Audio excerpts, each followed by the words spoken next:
My name is Gerard Murphy. I started in the tailoring when I was 15 years of age.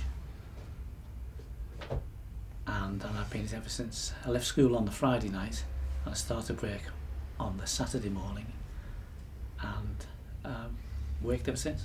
My name's John Monk. I left school when I was 14. I had to wait till my 15th birthday to get the job, and I got the job in Abrams as a message boy, and from there I decided to become a cutter, and I went to night school to study cutting, passed my exams, and that's what I've done ever since. Well, to a great extent, people buy suits because of the cut they like. So although we think our cut is the cut that people want, different people want different things. So the people who come to us want a certain type of cut, which we supply. So I started this business in 1970. There's been a vast amount of changes, especially on the tailoring side. At one time, everything was canvassed by hand, everything was done by hand, and needless to say, there's a lot more machinery gone into it. At one time, you had to be very experienced as a tailor to make a suit with canvas, and it would be a beautiful front on it, and it wouldn't be rippling or crippling or anything like that. But as people became less experienced, people didn't want that look, they wanted a smoother finish. So then fusible material was invented, which stuck onto the back of fabric, and that's the way it's gone ever since. Some people aspire to having a made-to-measure suit and think about it all their lives, and when they get the money they come and have one made, and they may only ever have one done. That's me. And then there's some people have them done all the time, but all from different walks of life. And you wouldn't say it was money people, it's people without money want a made-to-measure suit as well as people with money. Yeah, So it's aspirational to a great extent, isn't it? It's mixed. We can handle everything, but we can't do everything. So there's no problem in tailoring or cutting that we can't handle. But then everything is just very, very long-winded, isn't it? We're just doing everything ourselves. It wasn't just the amount of tailors you had, it was the assistants to the tailors. The assistant to the tailor was the problem, and each tailor had maybe 5, 6, 7 people under him. It's those assistants that we don't have.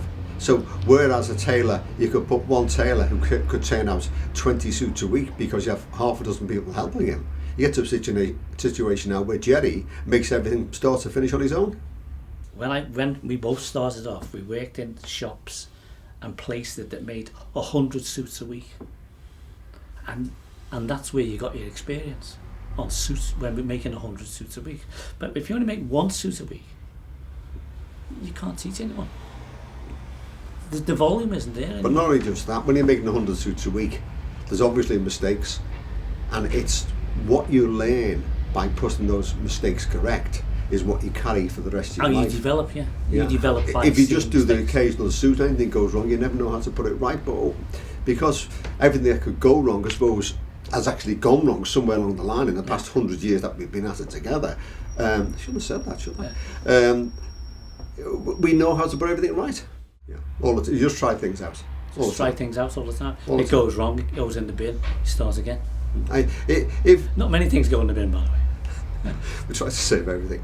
No, if I see something that has something about it in a cut, I'd actually go and buy the garment, rip it to bits. Yeah, we'd be involved that way. Yeah. Rip them to bits, take a pattern off and see how we can improve it.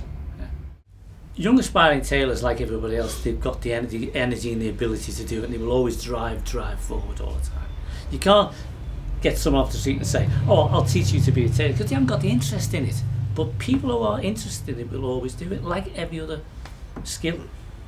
It's like every other skill. Young people today don't appreciate it because they haven't been brought up with it. So if a young person today can go into the likes of Next and buy something for £100, he's certainly not going to come to me and pay £2,000, because he wouldn't appreciate what it is, and he wouldn't be able to see what everyone talks about. That becomes it's just, if you want a bit of individuality, you have to pay for it.